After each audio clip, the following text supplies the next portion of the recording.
ओम नमः सिद्धेभ्यः। ओम नमः सिद्धेभ्यः। ओम नमः सिद्धेभ्यः। नमः श्री वर्धमानाय निर्धूत कलिलात्मने सालोकानां त्रिलोकानां यद्विद्यादर्पणायते। अहिंसा परमो धर्म की, महावीर भगवान की। प्रातः स्मरणी परम पूजाचार्य गुरुवर श्री विद्यासागर जी मुनि महाराज की जय।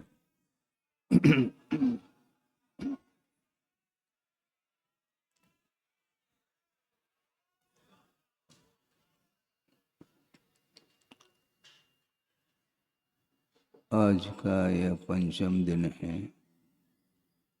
उत्तम सत्य धर्म की आराधना सब लोगों को करनी है। सत्य का स्वरूप क्या है, इसको हम आगम के माध्यम से समझने की चेष्टा करें कि द्रव्य की ओर जब दृष्टि जाती है अथवा तत्व की ओर जब दृष्टि जाती है, अर्थात स्वरूप की ओर जब दृष्टि जाती है, तब वह सत्य का दर्शन, सत्य का हम दर्शन कर पाते हैं। स्वरूप से हट करके विभिन्न प्रकार के पर्यायों की ओर जब दृष्टि जाती है तो वस्तुतः द्रव्य का यथार्थ क्या स्वरूप है वह ज्ञात नहीं हो पाता। 5 प्रकार के पाप होते हैं और उन 5 प्रकार के पापों के त्याग के फल स्वरूप 5 प्रकार के व्रत सामने आ जाते हैं। उसमें सत्य धर्म की भी चर्चा आती है और प्रत्येक व्रतों की रक्षा के लिए आचार्य उमा स्वामी महाराज ने 5 भावनाओं का उल्लेख किया। प्रत्येक व्रत की कितनी भावनाएं हैं? 5 भावनाएं हैं। उसमें सत्य व्रत की भी 5 भावनाओं का उल्लेख किया है। क्रोध, लोभ, भीरुत्व, हास्य, प्रत्याख्यानान्यनुवीच भाषणम च पंच। सोचो, प्रत्याख्यान का अर्थ त्याग होता है। किसका त्याग करना? क्रोध का प्रत्याख्यान करना। क्रोध का त्याग करो, लोभ का त्याग करो, भीरुता का त्याग करो और हास्य का त्याग करो। और अनुवीच भाषण का अर्थ होता है आगम के अनुरूप बोलने का नाम। तो ऐसी स्थिति में दुनिया में निर्भीक वक्ता तो मिल सकते हैं, किंतु निरीह वक्ताओं का दर्शन करना बहुत कठिन हो जाता है।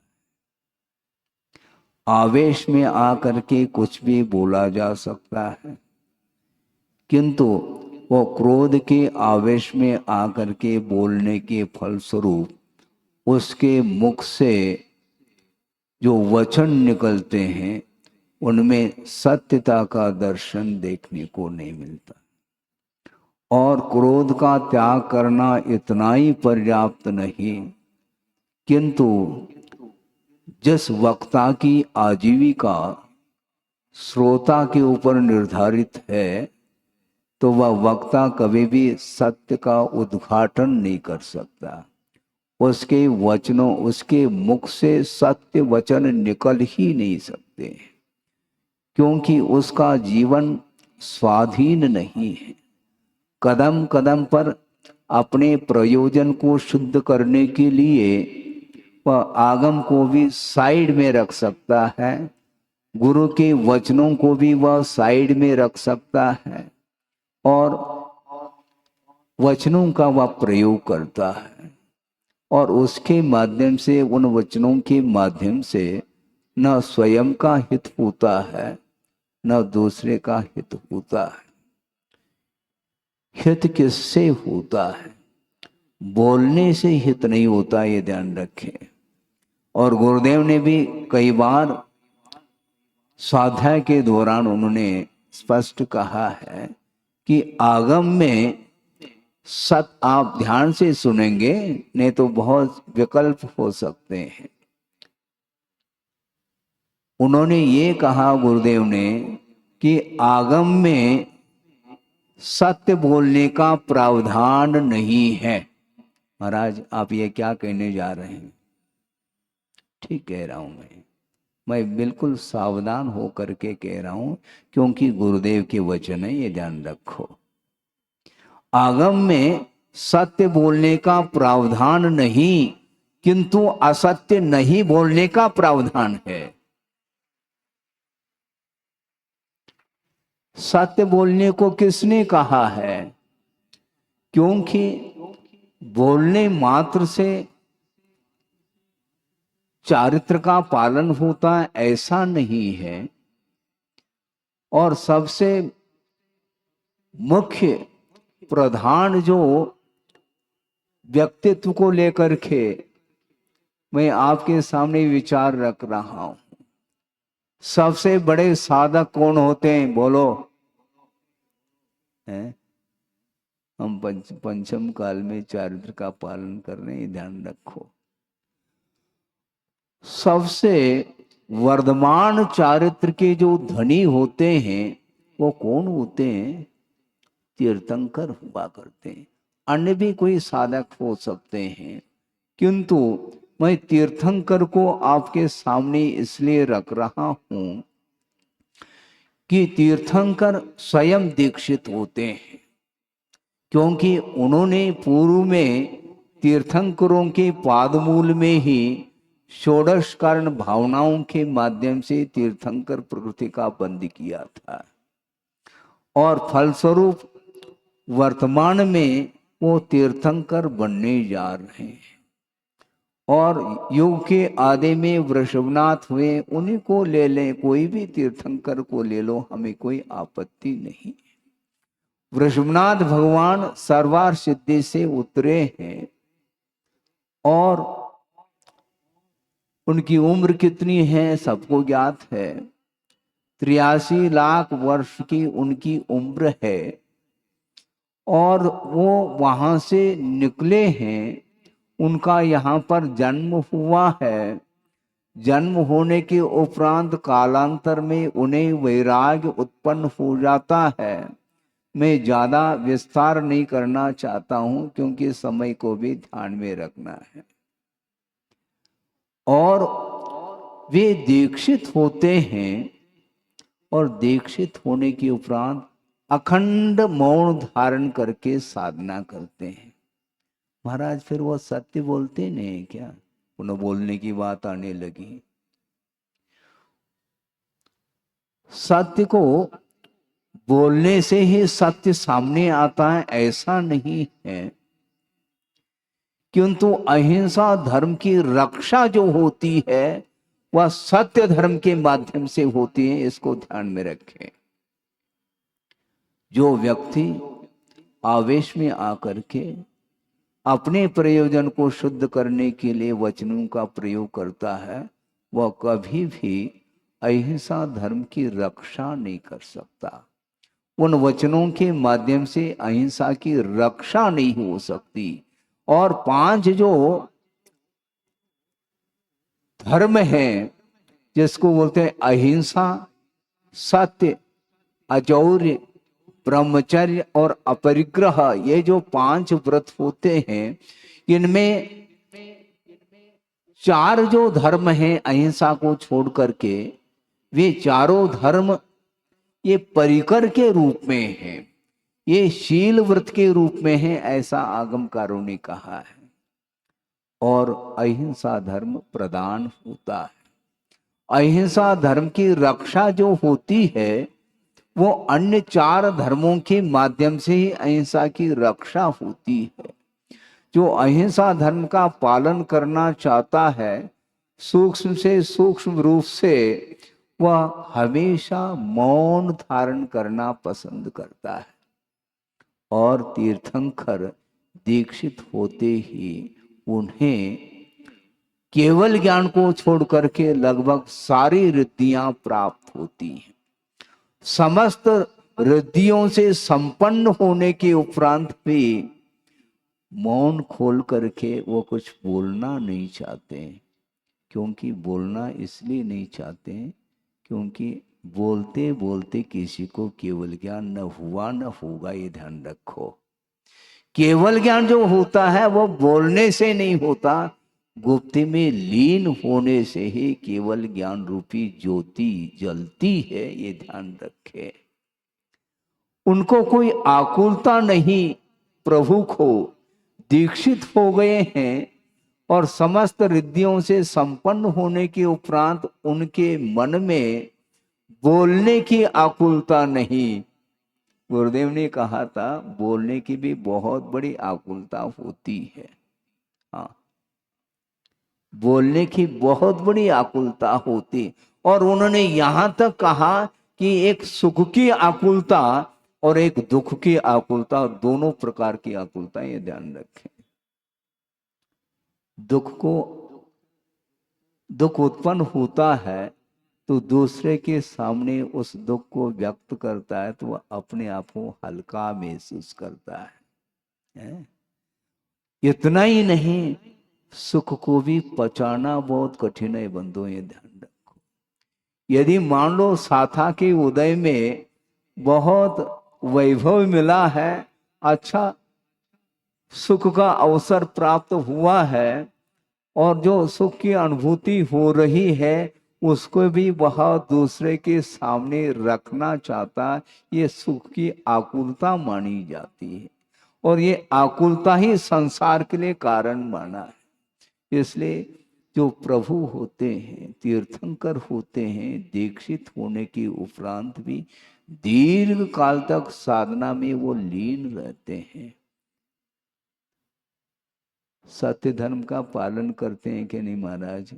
पुनः वही आप वही कहना चाह रहे हैं, सत्य धर्म का पालन बोलने से ही होता है ऐसा नहीं, बल्कि गुप्ती के माध्यम से सत्य धर्म का पूर्णतः पालन किया जाता है। इसलिए गुरुदेव ने ये कहा कि असत्य नहीं बोलने का प्रावधान है आगम में।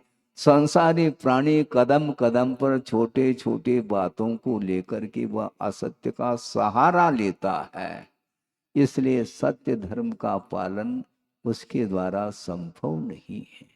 इसलिए कौन बड़ा है कौन छोटा है इसको भी समझना है। यथार्थ वस्तु तत्व का बोध जो होता है उस समय न कोई बड़ा नजर आता है न कोई छोटा नजर आता है। छोटे बड़े की परिकल्पना यह यथार्थ नहीं है वस्तुतः देखा जाए, क्योंकि स्वभाव की ओर दृष्टि रखते हैं, द्रव्य की ओर दृष्टि रखते हैं, तो ना कोई छोटा देखने में आता है, ना कोई बड़ा देखने में आता है। गुरुदेव ने कहा थोड़ा स्वभाव की ओर दृष्टिपात तो करो तो अहंकार भी समाप्त हो जाएगा, बड़प्पन भी समाप्त हो जाएगा तुम्हारा।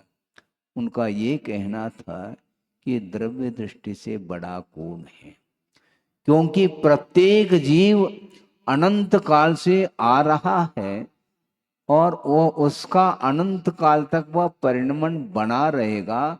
वह अविनश्वर तत्व है, वह जीव तत्व, उसका कभी भी विनाश संभव नहीं है। और जो यथार्थ होता है वही अविनश्वर होता है, वही नित्य होता है। इस प्रकार आगमकारों ने उल्लेख किया है। नित्यावस्थितानि रूपाणि, इस प्रकार उमास्वामी महाराज ने तत्वार सूत्र में एक सूत्र दिया है। आज पंचम अध्याय मध्याह्न में इसका व्याख्यान होगा। प्रासंगिक आपके सामने रख रहा हूं कि द्रव्य नित्य हुआ करता है, वह अवस्थित होता है, और जीव तत्व की अपेक्षा से वह अमूर्त हुआ करता है। जीव जब दिखाई नहीं दे रहा है तो ये बड़ा और छोटा ये कैसे देखने में आ रहा, मुझे बताओ। आंखों के माध्यम से वह जीव तत्व जब दृष्टिगत नहीं हो रहा है, फिर ऐसी स्थिति में कौन बड़ा कौन छोटा? आपने कभी चिंतन किया है? गुरुदेव का चिंतन आपके सामने रख रहा हूं, मुझे चिंतन करने की आवश्यकता नहीं पड़ती, क्योंकि उन्होंने जो मौलिक चिंतन किया है उसको स्मरण में लाएं, इतना ही पर्याप्त है। उनका ये कहना है गुरुदेव का कि संसारी प्राणी की दृष्टि में पदार्थ किस रूप में आता है इसको देखना है। चींटी छोटी है क्या बड़ी? बोलो, छोटी है ना, इसलिए तो मैं कहना चाह रहा हूं चींटी छोटी है, ठीक है, और छिपकली उससे बड़ी है, और छिपकली से बड़ी और कौन सा बड़ा हो सकता है? सर्प है, और उससे बड़ा कौन है? हाथी है। बड़ा कौन है वस्तुतः? पर्याय की विवक्षा में सारे सारे पर्याय सामने अवस्थाएं आती हैं, उसको लेकर के छोटे बड़े की परिकल्पना होती है। इसी प्रकार उन्होंने ये कहा था कि पिताजी बड़े हैं क्या पुत्र? बोलो। अब तो आप कहेंगे महाराज पुत्र कैसा बड़ा हो सकता है, पिताजी बड़े हैं। ठीक है भैया, आप बोलो, बाद में खुलेगा वो इतिहास। पिताजी बड़े हैं क्या पुत्र? पत्नी बड़ी है क्या पति? पति बड़ा है क्या पत्नी? दादाजी बड़े हैं क्या नाती? भारी समस्या खड़ी हो गई। गुरुदेव का कहना है एक ही मुहूर्त में ये सब पैदा हुए हैं। दादाजी का जन्म और नाती का जन्म एक समय में। ये कैसी महाराज? क्योंकि दादाजी तभी कहलाएंगे जब नाती का जन्म होता है। जब तक नाती का जन्म नहीं तब तक वह दादाजी है ही नहीं। एक मुहूर्त में सबका जन्म हो रहा है। जब तक शादी नहीं, विवाह संबंध नहीं होता, तब तक वह सामान्य व्यक्ति कहलाता है। और विवाह जिस दिन हुआ उसी दिन पति का भी जन्म और पत्नी का भी जन्म है। एक मुहूर्त में जन्म हुआ है, और आपकी दृष्टि में पत्नी छोटी है और पति बड़ा है। ये सब जो है ना अवस्थाएं हैं। द्रव्य की ओर दृष्टि रखते हैं तो अहंकार सारा का सारा समाप्त हो सकता है। पर्याय देखने में आ रही हैं, और जितने भी ये अवस्थाएं हैं ये सारे सारे नश्वर हैं बंधु, ये ध्यान रखें। अविनश्वर कोई तत्व है तो वह द्रव्य है। यथार्थ वस्तु का स्वरूप है, वह स्वरूप का कभी भी विनाश संभव नहीं है। सोचो, विचार करो। एक श्लोक आपके सामने रख रहा हूं, और गुरुदेव ने 99 शतक में उसको लिखा है, आपके सामने है, बहुत प्रासंगिक है। सत्ता नहीं उपजती उसकान नाश, सत्ता नहीं उपजती उसकान नाश, पर्याय का जनन केवल और ह्रास, पर्याय है लहर वारिधि सत्य सत्ता, ऐसा सदैव कहते गुरुदेव वक्ता। सोचो, विचार करो। सत्ता अर्थात द्रव्य वह कभी भी उत्पन्न नहीं हो सकता, उसका विनाश संभव नहीं। और पर्याय का जनन अर्थात पर्याय का ही उत्पाद होता है, और उसी का ह्रास अर्थात व्यय होता है। और वह पर्याय लहर की भांति है। पर्याय है लहर, और वारधी अर्थात सागर जो है वह सत्य है, वह सत्ता के रूप में, ये ध्यान रखो। सागर के तट पर आप पहुंचे हैं, आपको आनंद आ रहा है। आ रहा है क्या नहीं? आता है महाराज, तभी तो जाते हैं सागर के तट पर। विहंगम दृश्य देखने वह गया है, परिवार के साथ पहुंचा है, और सागर के तट पर जाकर के खड़े होकर के वह देख रहा है उस दृश्य को और उसको आनंद का अनुभव आ रहा है। हमें पूछना चाहते हैं, सागर क्या वस्तु, मुझे बताओ। एक एक बूंद मिल करके ही सागर का रूप सामने आता है। सागर में जल के अलावा है क्या वस्तु, मुझे बताओ। बूंद बूंद के मिलन से जल में गति आ जाए, और सरिता बन सागर मिले, सागर बूंद समाए, ये दोहा भी गुरुदेव ने ही लिखा है। एक एक बूंद मिल करके सागर का रूप सामने आ जाता है। इसके उपरांत आपको जो आनंद का अनुभव हो रहा है वह सागर को देख करके हो रहा क्या? नहीं, बड़े बड़े लहरें जो उत्पन्न हो रही हैं उसको देख करके आपको आनंद आ रहा है। और वह छोटा लड़का भी उन लहर को पकड़ने के लिए प्रयास कर रहा है, उसको देख करके आपको हंसी आ सकती है। देखो, नादान है, बच्चा है और लहर को पकड़ रहा है, जबकि लहर पकड़ में नहीं आती। अच्छा, तो आपको आनंद किस में आ रहा है, मुझे बताओ ना। जब लहर पकड़ में नहीं आती तो लहर में आनंद क्यों आ रहा है आपको? समस्या है। और एक व्यक्ति वो भी हो सकता है उस दृश्य को देख करके उसको शांति नहीं है, क्योंकि लहर तो मिट रही, उत्पन्न हो रही है, और वह कैमरे के माध्यम से उस दृश्य को भी कैच कर लेता है, क्योंकि दिखाना है। मैं वहां पर पहुंचा था और उस दृश्य को देख करके आया हूं। और देखो, सोचो, विचार करो। और एक व्यक्ति वह भी हो सकता है, उस दृश्य को तो कैच किया है कैमरे में, इसके उपरांत यदि मान लो कवि है तो उस दृश्य को कविता के रूप में भी वह उस दृश्य को अंकित करने का प्रयास करता है। सोचो, विचार करो, दृष्टि किधर जा रही है। यथार्थ जो वस्तु का स्वरूप है उस पर ध्यान नहीं जा रहा है, जबकि वस्तुतः देखा जाए वह जल का एक जीव है, ये ध्यान रखें। हैं, जल का एक इंद्रिय जीव है, उनको देख करके तुम्हें आनंद हो रहा है, और वह जल का एक जीव प्रति समय अनंत दुख का संवेदन कर रहा है, अनंत दुख का अनुभव कर रहा है, और उस दुख की ओर तुम्हारी दृष्टि नहीं जा रही, केवल आनंद आ रहा है आपको। किस में आ रहा है? पर्याय में आनंद आ रहा है, द्रव्य में आनंद आना बहुत कठिन है। ये सारे सारे पर्याय यथार्थ वस्तु का स्वरूप नहीं, ये अवस्था विशेष हैं। और द्रव्य की ओर दृष्टि जाती है तो गुरुदेव का ये कहना है, द्रव्य के चिंतन करने से भीति समाप्त होती है, क्योंकि द्रव्य अविनश्वर है। यथार्थ वह वस्तु का स्वरूप है और वह सत्य है, और सत्य जब हाथ लगता है तो भीति भी समाप्त हो जाती है। लेकिन वहां तक पहुंचना खेल नहीं बंधु।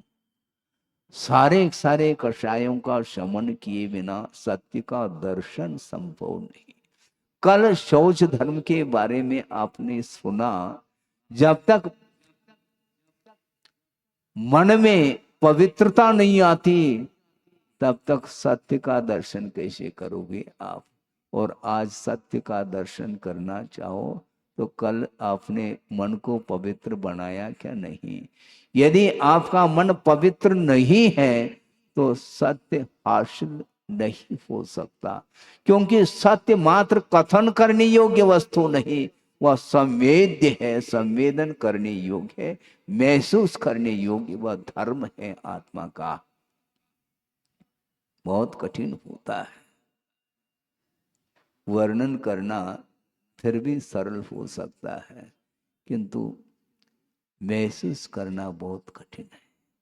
जिसके अंदर लोभ पल रहा है वह कदम कदम पर असत्य का ही सहारा लेता चला, उसके नसीब में सत्य नहीं है। क्यों?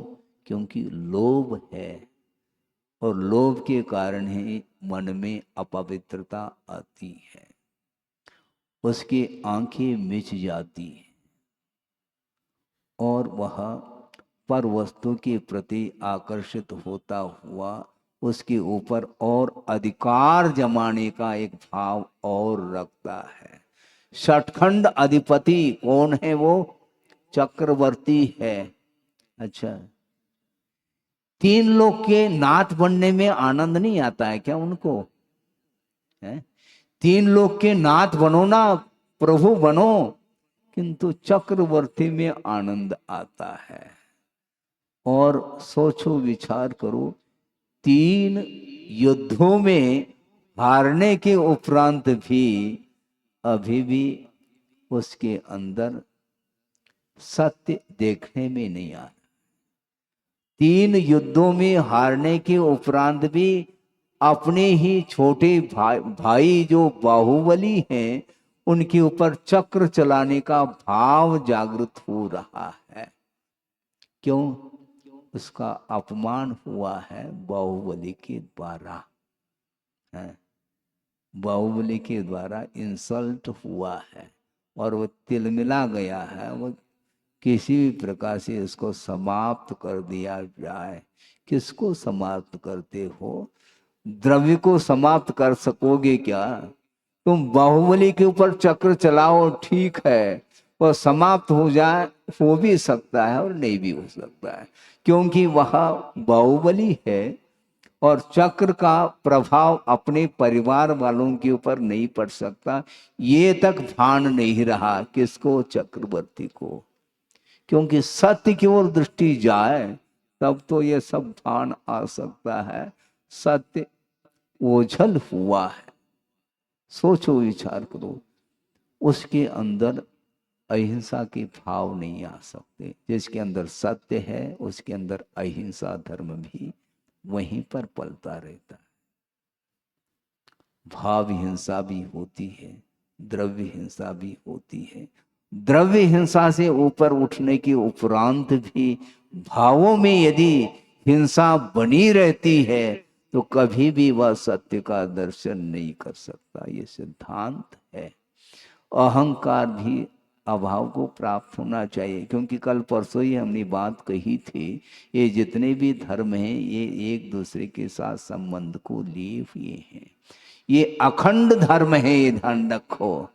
मात्र क्षमा धर्म ही धर्म नहीं, किंतु क्षमा की उपासना करने वाला व्यक्ति वह कभी भी कठोर नहीं हो सकता, और मानव धर्म की आराधना करने वाला व्यक्ति कभी भी उसके अंदर कुटिलाई संभव नहीं।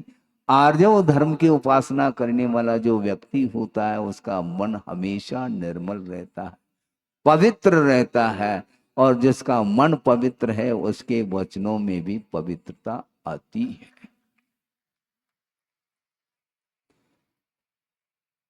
मन में यदि निर्मलता नहीं तो वचनों में कभी भी सत्य नहीं आ सकता।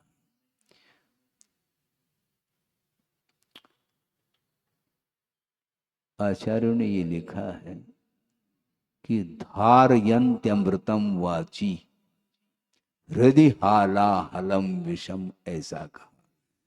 वचनों में अमृत धारण कर रहा है किंतु हृदय में हलाहल भरा हुआ है, तो उस अमृत के समान वचनों से क्या प्रयोजन सिद्ध होता है? मीठे मीठे वचन बोल सकता है किंतु हृदय पवित्र रहना चाहिए। हृदय में यदि विष और हलाहल भरा हुआ है तो उन मीठे वचनों से कोई भी प्रयोजन सिद्ध नहीं हो सकता। एक पुनः एक कहावत मुझे स्मरण में आ रही है, वो भी मराठी में ही है। कल परसों भी ये कहा था हमने, दिसतय तसा नसतय म्हणून जग फसतय। अर्थ क्या है इसका? जो दिखता है वह यथार्थ नहीं है, इसलिए ये जग अर्थात लोक जो है जाल में आया है, फंस गया है। संसारी प्राणी फंस जाता है कदम कदम पर। क्यों? जो दिखता है वैसा वह रहता नहीं। इसलिए आर्टिफिशियल जिसको बोलते हैं वह सही जैसा महसूस होता है, वह सत्य जैसा लगता है, यथार्थ जैसा लगता है, किंतु वह यथार्थ रहता नहीं है। इसलिए आचार्य कहते हैं कि संसार के स्वरूप के बारे में बहुत बारीकी से अध्ययन करने की आवश्यकता है। नहीं है तो किसी भी पल में एक व्यक्ति के जाल में तुम आ सकोगे।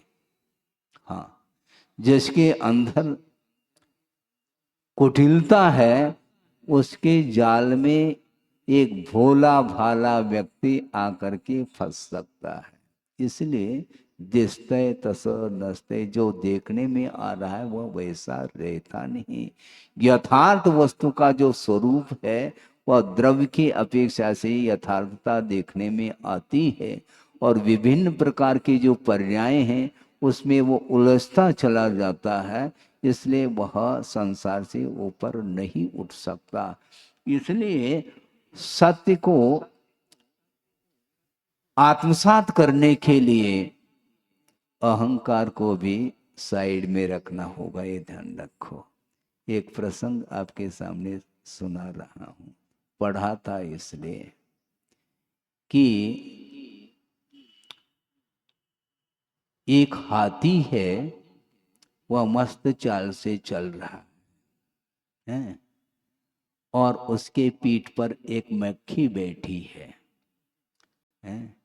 ये रूपक बनाया गया है, आप ही लोगों को सुनाने के लिए ऐसा लगता है। एक हाथी मस्त चाल से चल रहा है और उसके पीठ पर एक मक्खी बैठी है, और जब वह हाथी पुल के ऊपर चलना प्रारंभ करता है तो पुल हिलने लग जाता है, पुल में वाइब्रेशन आ जाता है। तो उस समय मक्खी सोच रही है,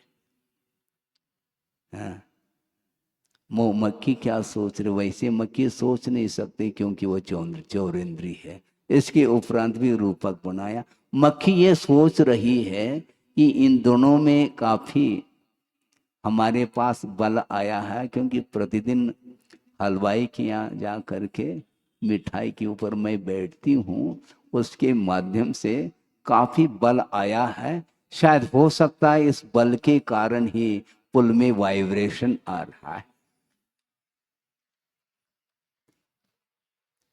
उसको ये बुद्धि नहीं है, ये पुल जो हिल रहा है ये हाथी के द्वारा हिल रहा है कि मेरे द्वारा। इतना ये अहंकार की चरम सीमा मानी जाती है, सोचो। और वो मक्खी कह रही है हाथी के लिए, थोड़ा रुको, ऐसा न हो कि मेरे द्वारा पुल धराशायी न हो जाए। मैं उतर जाती हूं, फिर बाद में तुम पुल पार कर लेना। सोचो, विचार करो, कौन बलवान है?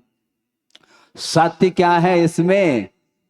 जिसके पास अहंकार है उसके पास सत्य हाथ लग नहीं सकता। विशाल का हाथी के द्वारा वह पुल जो हिल रहा है उसके ज्ञान में नहीं आ रहा है। किसके? उस मक्खी के ज्ञान में, क्योंकि मक्खी के पास माइंड नहीं है, ध्यान रखो। फिर भी वो सोच रही है कि मेरे बराबर कोई भी ताकतवर व्यक्ति नहीं है, मैं बलशालिनी हूं। ऐसा वो मक्खी सोच रही है, उसका ये अज्ञान माना जाता है। उसी प्रकार संसारी प्राणी सोच नहीं पाता। अहंकार के कारण वह प्रभु को भी भूल सकता है और गुरु को भी भूल सकता है, ये ध्यान रखो। उसके अंदर कृतज्ञता भी समाप्त हो सकती है, ये अहंकार के फलस्वरूप। और उस अहंकार के कारण ही वह सत्य से वंचित हो जाता है। सत्य धर्म की उपासना करना खेल नहीं है बंधुओं। सत्य बोलना बहुत सरल हो सकता है, क्योंकि हम बोल रहे हैं, बोली जा रही है, शब्द बोलने में आ रहे हैं, किंतु उन शब्दों में मिठास भी हो सकता है, किंतु उस मिठास के माध्यम से सत्य का दर्शन करना बहुत कठिन है, क्योंकि सत्य संवेदन करने योग्य अर्थात महसूस करने योग्य वह विषय है। इसलिए बात ये कही जा रही है कि वस्तुतः सत्ता कभी भी उत्पन्न नहीं होती, न विनाश को प्राप्त होती है। ये सारी सारे पर्याय प्रतिपल मिट रही हैं और उत्पन्न हो रही हैं लहर की भांति। और शाश्वत यदि कोई तत्व है तो सागर के समान वह शुद्ध परमात्म तत्व है। जीव ही जीव द्रव्य है और उसकी पर्याय विनाशशील होती हैं। इसलिए संसार में यह संसार विनाशशील है, नित्य है क्या अनित्य है, इसके बारे में सोचो तो सही। नित्य नहीं है, अनंत काल से जीव आ रहा है, किंतु उसकी पर्यायें मिटती चली जा रही, उत्पन्न होता चला जा रहा व्यक्ति। द्रव्य उत्पन्न नहीं होता है, पर्यायें उत्पन्न होती हैं। श्रद्धान का तो विषय बनाऊं, श्रद्धान का विषय बनाएंगे तो कभी भी आपको भीति उत्पन्न नहीं होगी, मेरा क्या होगा, अरे तुम्हारा क्या होगा है? मेरा क्या होगा, क्योंकि द्रव्य हमेशा वज्र के समान और पर्यायें लहर के समान उत्पन्न होती रहती, मिटती रहती। और इन पर्यायों को लेकर के संसारी प्राणी कदम कदम पर न जाने कौन कौन से परिणाम कर लेता है।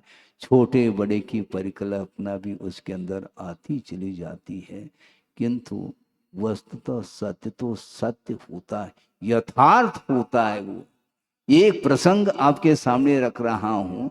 आचार्य ज्ञान सागर जी महाराज और बैठे हैं और एक व्यक्ति उनके चरणों में आए और उन्होंने अपनी भावना व्यक्त की कि महाराज, बहुत दिन की मेरी भावना थी, मुझे विकल्प आता था कि कौन सा विकल्प है।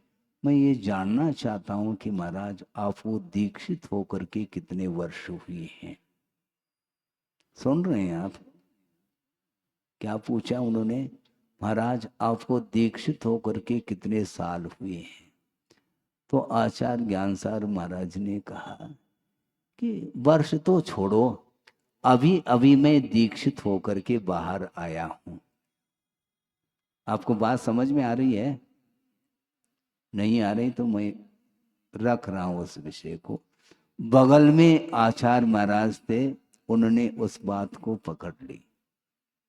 उनको बात समझ में आ गई कि आचार्य ज्ञान सागर जी महाराज क्या कहना चाहते हैं।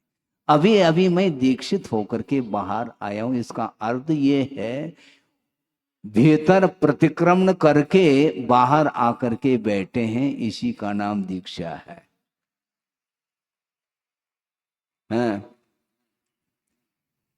मैं 10 साल का हूं, मुझे दीक्षित होकर के 25 साल हो गए, मुझे 40 साल हो गए, मुझे 50 साल हो गए, मैं चिर दीक्षित हूं और ये नव दीक्षित है, ये सब भूल जाओ। वस्तुतः दोषों को परिमार्जित करके सामायिक में जो लीन होता है वही वस्तुतः दीक्षा मानी जाती है। यथार्थ सत्य तो यही है, क्योंकि दीक्षित होने के उपरांत भी परिणामों के माध्यम से अनेक प्रकार के दोष उत्पन्न होते हैं। जाने अनजाने में उन दोषों को परिमार्जित करने के लिए श्रमण लोग 2-2, 3-3 बार प्रतिक्रमण करते हैं और उन दोषों से वो मुक्त हो जाते हैं। इसी को दीक्षा बोलते हैं। भूल रहे हो तुम, मैं चिर दीक्षित हूं, भूल जाओ। क्योंकि दीक्षित होने के उपरांत भी जब तक सत्य का दर्शन नहीं होगा तब तक मुक्ति नहीं मिलेगी। मोक्ष प्राप्त करना चाहते हो तो सत्य की ओर ध्यान रखो। बहुत कठिन होता, कदम कदम पर संसारी प्राणी असत्य ही बोलता रहता है। क्यों? उसके पास लोभ है, और लोभी क्या नहीं करता, लोभी के पास सत्य नहीं आ सकता, वह असत्य का ही सहारा लेता है।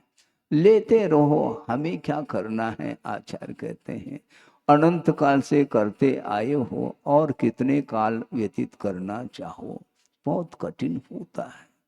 जो सत्य का आलम्बन लेता है उसके चरणों के माध्यम से धरती पवित्र होती है। ध्यान रखो, सताम विज्ञात तत्वानाम सत्यशीलावलंबिनाम चरण स्पर्श मात्रेन विशुद्धति धरातलम, ऐसा कहा।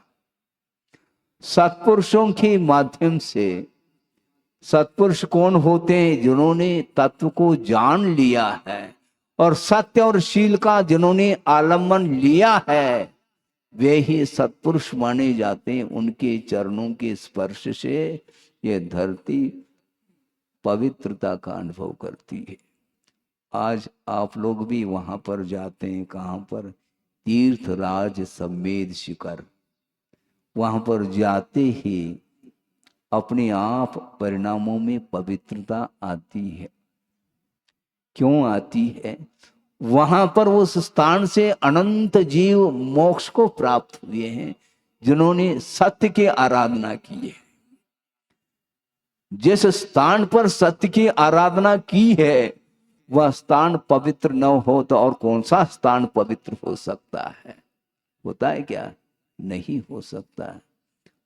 धरती तो अखंड है, किंतु द्रव्य क्षेत्र आदि के निमित्त से परिणामों में पवित्रता आती चली जाती है। आप प्रभु के सामने खड़े हैं, जन्मबिंब के सामने खड़े हैं, पूजन अर्चन कर रहे हैं, आपके भावों में उज्ज्वलता आई है। किंतु ये ध्यान रखो, टेलीविजन के सामने जब आप दृश्य देखते हैं उस समय भावों में पवित्रता आती है? बोलो। शिवरात्रि बोलो। नहीं आती है तो टेलीविजन क्यों देखते हो? हैं? जिनबिंब का दर्शन करने के उपरांत भावों में उज्ज्वलता आने के उपरांत और कौन सी उज्ज्वलता के लिए कारण होगा जिसके सामने हमें उज्ज्वलता प्राप्त होती हो?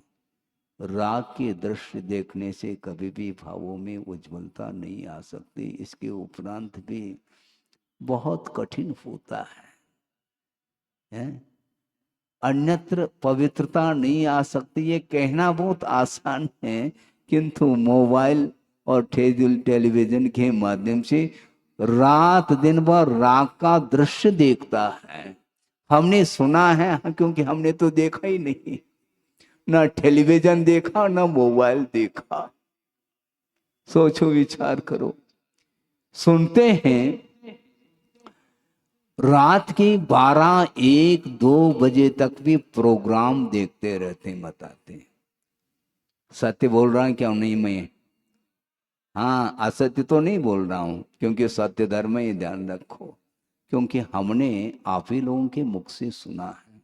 सोचो, विचार करो, 2-5 मिनट पूजन करते समय यदि मान लो विलंब हो जाता है तो घड़ी देखते हैं, और बिना घड़ी देखे 2-2, 3-3, 4-4, 5-5 घंटे तक उस दृश्य को देखते हैं। उसके माध्यम से कौन सा सत्य का दर्शन हो रहा है? जहां राग का दर्शन है वहां पर वीतरागता का दर्शन संभव नहीं है। वहां कैसे पवित्रता आ सकती है? कम से कम आप लोगों को ध्यान में रखना चाहिए कि राग का दृश्य आप नहीं छोड़ सकते, किंतु परसेंटेज तो कम से कम कर सकते हैं। नहीं कर सकते? कर सकते हैं ना, करना चाहिए, क्योंकि राग में पूरा संसार डूबा हुआ है। उसके माध्यम से उसको कुछ भी नहीं मिल रहा। ये पर्याय विनाशशील है, इस प्रकार कहा जा रहा है। और उस चित्र को आप देखते हैं, वो क्या नित्य है? क्या नहीं है। वो वह केवल चित्र है, तस्वीर है। और तुम वीर के संतान हो और तस्वीर को देख रहे हैं आप। सोचो, हाँ, तुम वीर के संतान हो और तस्वीर देख रहे हैं, राग के चित्र देख रहे हैं। उसमें कौन सा आपको आपका भला हो सकता है क्या? नहीं हो सकता भला। लेकिन राग ये आग के समान होते हुए भी उसमें वह कौन सा आनंद आ रहा है वही जाने। आत्मानंद बहुत कठिन है। स्वरूप का आनंद लेना चाहो, जिसको परिग्रह में आनंद आ रहा है तो उसको स्वरूप में कहाँ तक आनंद आ सकता? नहीं आ सकता। इसके उपरांत भी अनादिकालीन संस्कार होने के कारण इस प्रकार उसकी वृत्ति हो रही है, एक स्वभाव जैसा बना हुआ है। इसलिए इस मोह को समाप्त करने के लिए हमें सत्य का दर्शन करना है। एक प्रसंग आपके सामने रख रहा हूं, वो ये है, शरीर के घाव से अपेक्षाकृत वचन का घाव गहरा होता है। समझ रहे हैं आप? जो शारीरिक घाव है उससे भी अपेक्षाकृत वचन का जो घाव होता है वह बहुत गहरा होता है। कैसा होता है? एक दृष्टांत के माध्यम से आप समझ सकते हैं। एक व्यक्ति है और वह कृषक है, बहुत गरीब है, कृषि करता है और अपने जीवन का यापन कर रहा है, आजीविका चला रहा है, परिवार भी उसके साथ लगा हुआ है। और वह हाथ में कुल्हाड़ी लेकर के लकड़ी काटने के लिए जा रहा है। आप गौर से सुने, एक दो दिन पहले भी शेर आया था, फिर आने वाला है। हाँ, आने वाला है। कुल्हाड़ी लेकर के वह किसान जा रहा है, लकड़ी काटने के लिए जंगल गया है। और वहां पर दूर से एक शेर दिखाई पड़ा। वो सोच रहा है कि शेर दूर तो है लेकिन पास आने में देर थोड़ी लग सकता है, अब क्या किया जाए, लेकिन लकड़ी तो काटना ही है। देखते हैं, साहस करके दो चार कदम, क्योंकि एक ही पगडंडी थी और कोई पगडंडी थी नहीं, और उसी मार्ग से वह जा रहा है। दो चार छः सात 10 कदम और तय किया है, इसके बाद भी वह शेर अपनी ओर नहीं आ रहा है। क्या बात है? और आगे बढ़ता है तो उसके मुख से आवाज निकल रही है, वह शेर कराह रहा है। उसने सोचा, कृषक ने, कोई न कोई आपत्ति इसको आई है, और पास पहुंच गया तो उसको देखा तो दयनीय दृष्टि से वह देख रहा है कि मेरी कोई न कोई सहायता कर दे। तो वह पहुंच गया है कृषक, और उसकी भीति भी समाप्त हो गई, क्योंकि शेर दहाड़ नहीं रहा है और वह दयनीय दृष्टि में बैठा है। उसकी आंखों में आंसू देख रहे हैं। जाकर के देखता है वो कराह क्यों रहा है। बात समझ में आ गई, उसके पैरों में कांटा गड़ा हुआ, और जाते ही वह पंजा ऊपर कर लेता है, इस कांटे को कोई निकाल दे। और अपने हाथ से उस कृषक ने उस कांटे को निकाल दिया।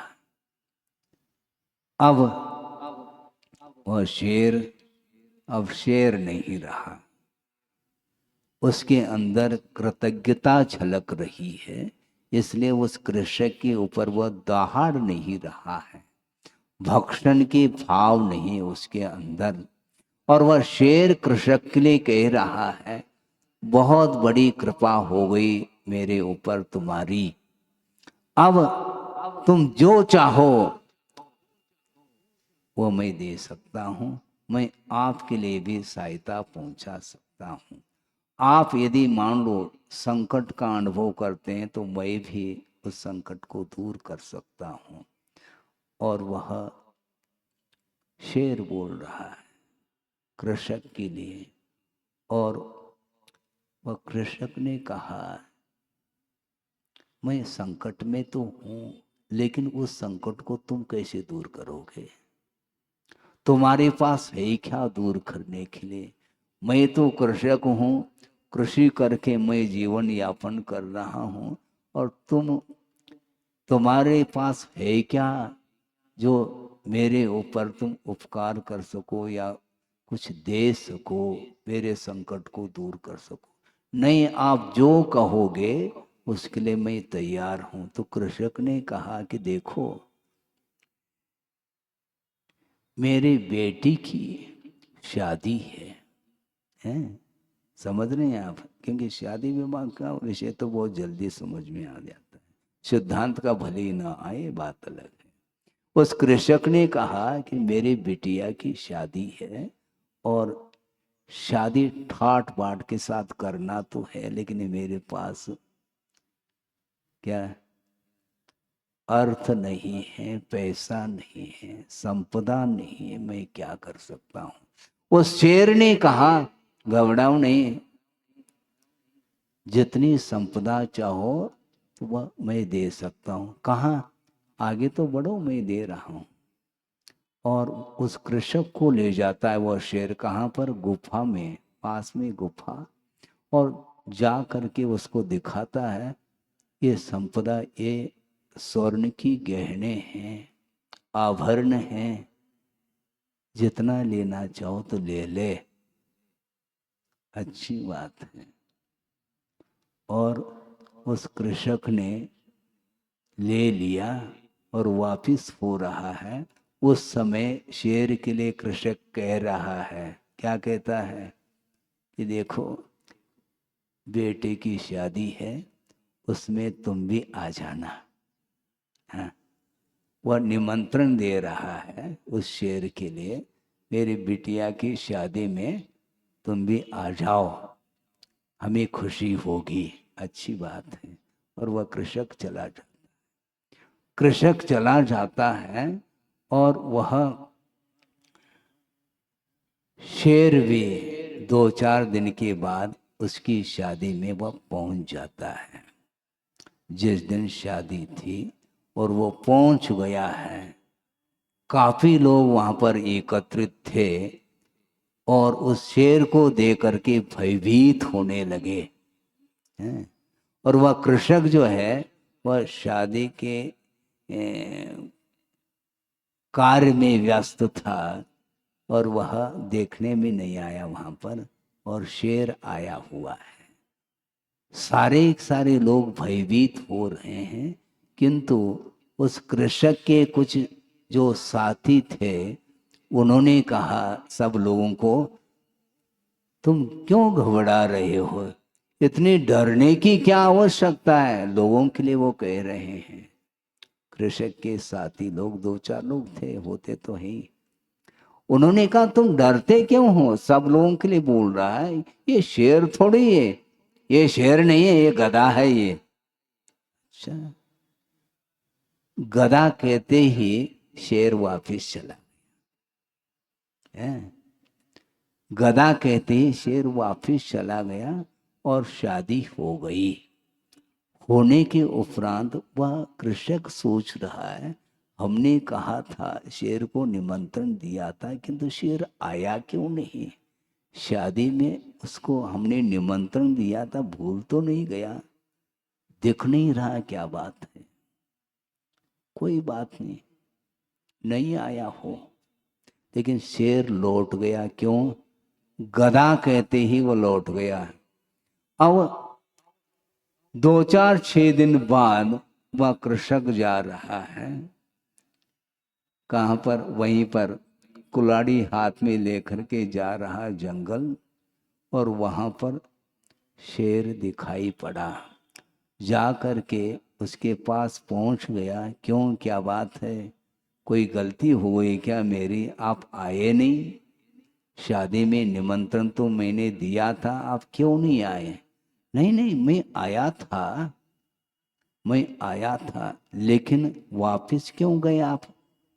कम से कम हमें खुशी होती, शादी में आते और हमें आशीर्वाद दे देते थोड़े बहुत। उसने कहा मैं इसलिए आया हूं। क्यों आए हैं मैं बाद में बताऊंगा। एक काम करना है तुम्हें। कौन कह रहा है? कृषक के लिए शेर कह रहा है। ये तुम्हारे हाथ में जो कुल्हाड़ी है ना, इस कुल्हाड़ी से मेरे सिर पर प्रहार कर देना। वो कृषक सोच रहा है कि क्या बात है, तुमने इतना उपकार किया है मेरे ऊपर और तुम कह रहे हो मेरे सिर पर कुल्हाड़ी से प्रहार कर देना। मेरे वश की बात तो नहीं है, मैं कृतज्ञ नहीं हो सकता, मैं कृतज्ञ हूं नहीं। तुम्हें तो सिर के ऊपर प्रहार करना पड़ेगा, नहीं तो ध्यान रखो थोड़े बहुत दहाड़ने को हो गया तो कृषक सोचता है कि भैया उसकी बात मान लो, नहीं तो और मुसीबत आएगी। उसने उस शेर के कहने से कुल्हाड़ी से उस शेर के सिर पर प्रहार किया और उसका सिर फट गया। अब शेर क्या कह रहा है बोलो, सुनो थोड़ा सा। शेर ये कह रहा है कृषक को, अब चले जाओ तुम, किंतु 15 दिन बाद वापस आना।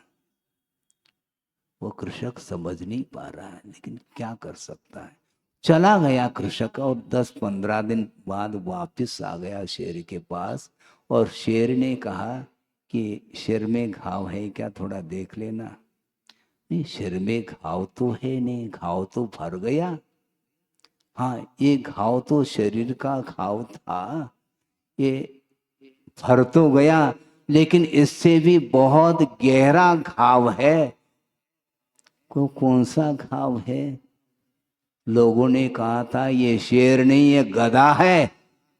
ऐसा कहने से ही मैं वापस आया था, ये ध्यान रखो। अर्थ ये है कि घाव, जो शारीरिक घाव तो भर सकता है, किंतु वचन संबंधी जो घाव है वह कभी भी भर नहीं सकता, ये ध्यान रखो।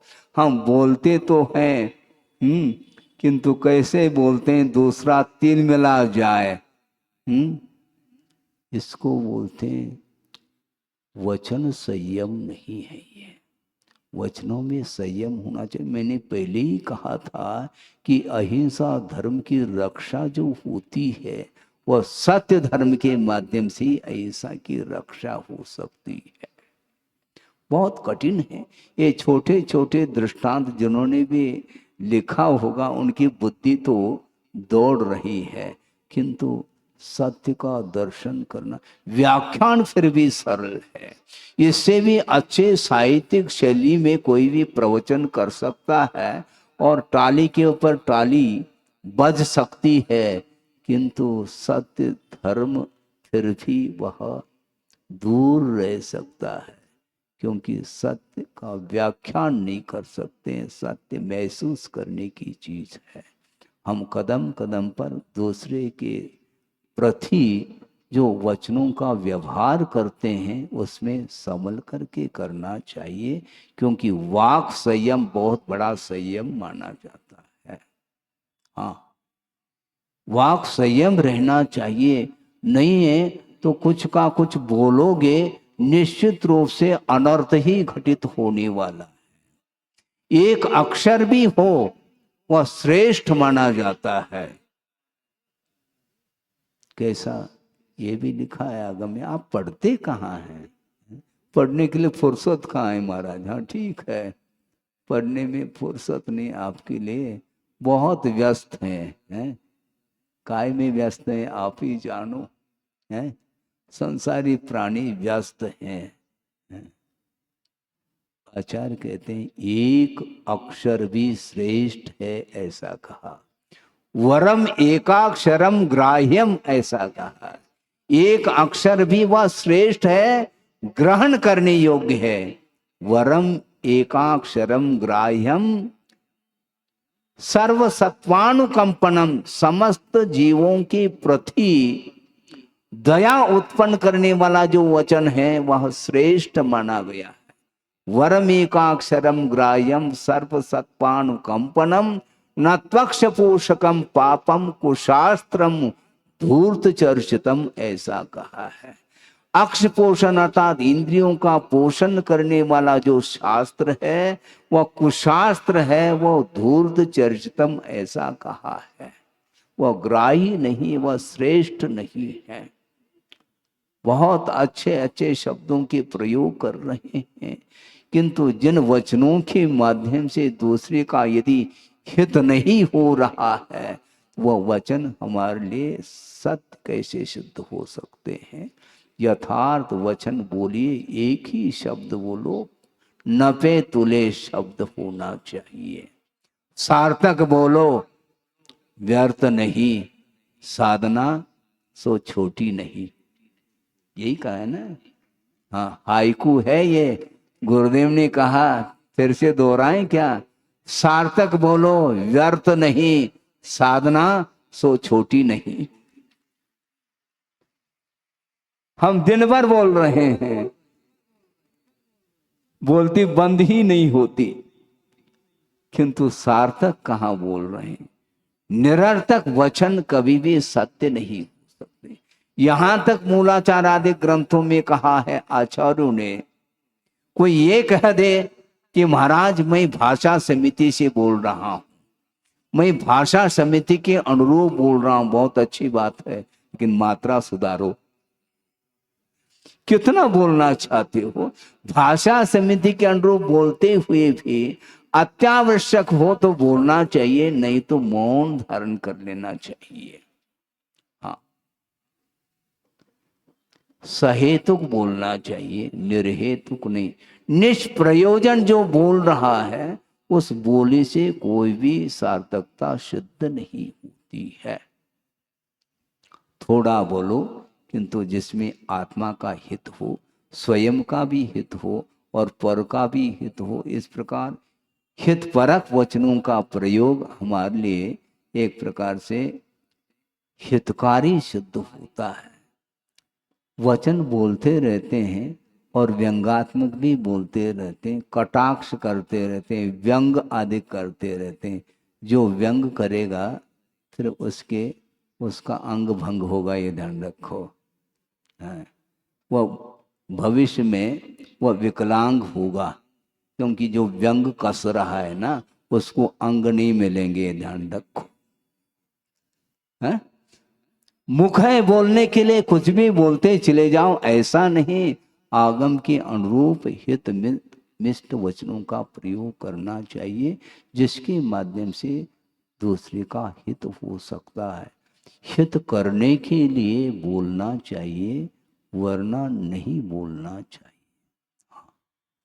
सामने वाला हित चाहता है कि नहीं चाहता है, ये भी ज्ञात नहीं, और शुरू हो गए हम, हैं? शुरू हो गए। एक एक घंटा, दो दो घंटे, आवश्यकता क्या है? फिर भी एक घंटा तो हमने बोल ही दिया, क्योंकि आवश्यक इसलिए क्योंकि एक साल बाद फिर सत्य के लिए अवसर आने वाला है। इसलिए भैया कम से कम एक घंटा तो बोल ही दो। भले ही मैं ज्यादा बोल रहा हूँ, कम बोलने में भी काम चल सकता है, लेकिन एक साल के उपरांत आप लोग आएंगे, पता नहीं आते क्या नहीं आते, कहाँ चली जाते, कोई भरोसा नहीं है। आप जय जयकार करके क्या समर्थन करना चाह रहे हैं आप? हाँ आएंगे, हाँ ठीक है। आप नहीं भी आओ तो हमें कोई भी विकल्प इसलिए नहीं है, एक बार आपने सत्य धर्म को सुन लिया और बार बार सुनने की भी आवश्यकता नहीं पड़ेगी, ध्यान रखो। जिस व्यक्ति ने सत्य को हृदयंगम कर लिया है, अब बार बार क्या सुनना, सत्य का प्रयोग करो, सत्य को सुनने की कोई आवश्यकता नहीं।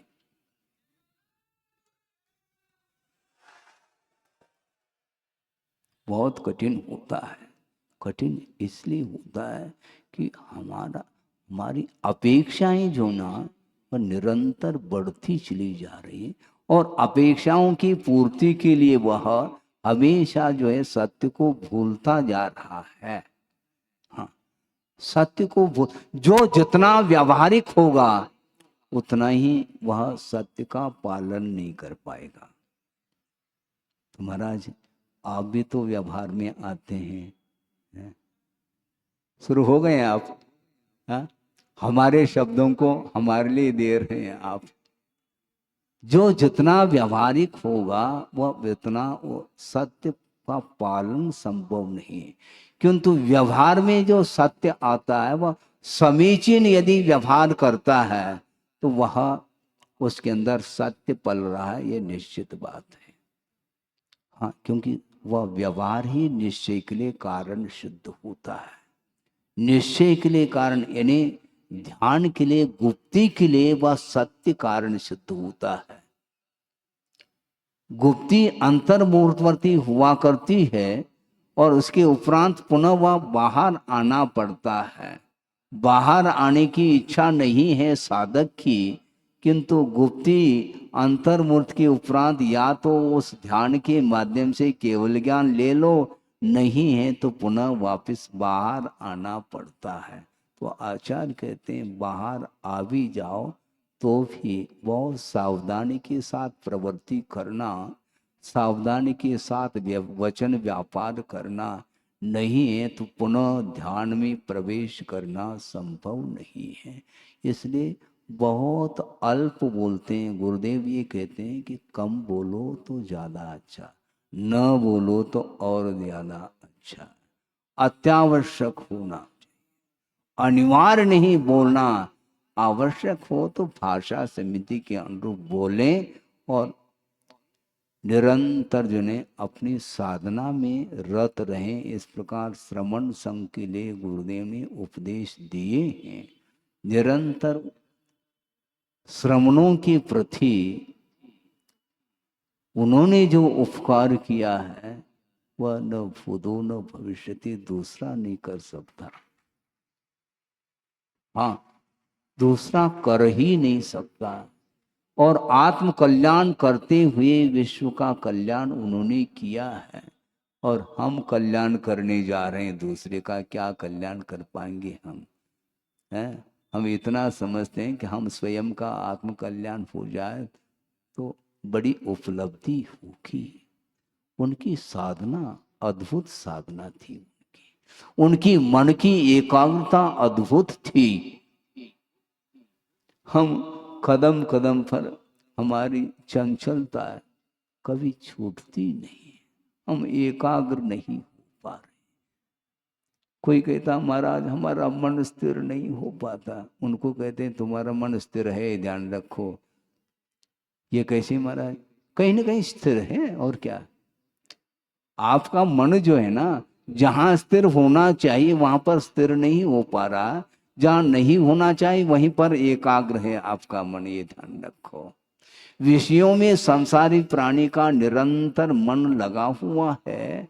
आप सब ध्यानस्थ हैं, ऐसा कहा था गुरुदेव ने।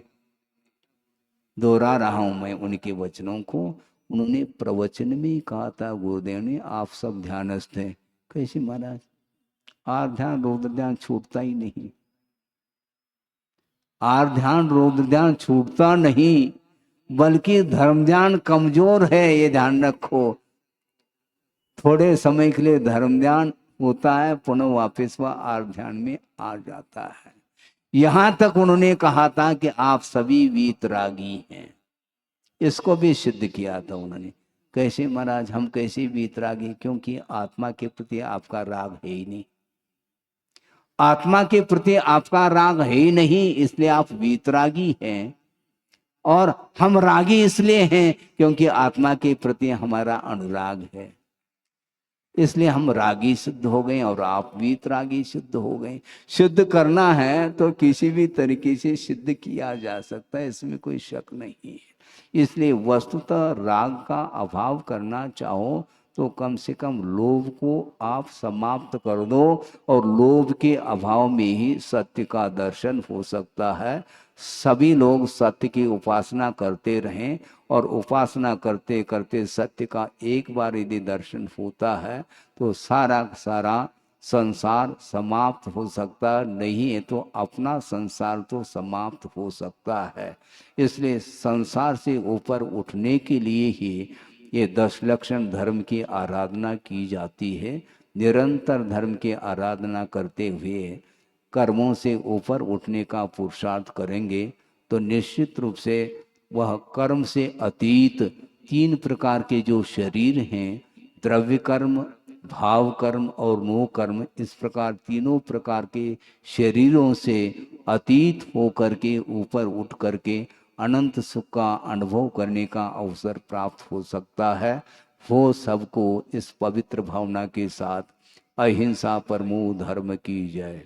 बोधि समाधि परिणाम शुद्धि स्वात्मोपलब्धि शिव शोक सिद्धि चिंतामणिम चिंतित वस्तुदाने त्वामंद मानस्य ममास्तु देवी। परम पूजा आचार्य गुरुवर श्री विद्यासागर जी मुनि महाराज की।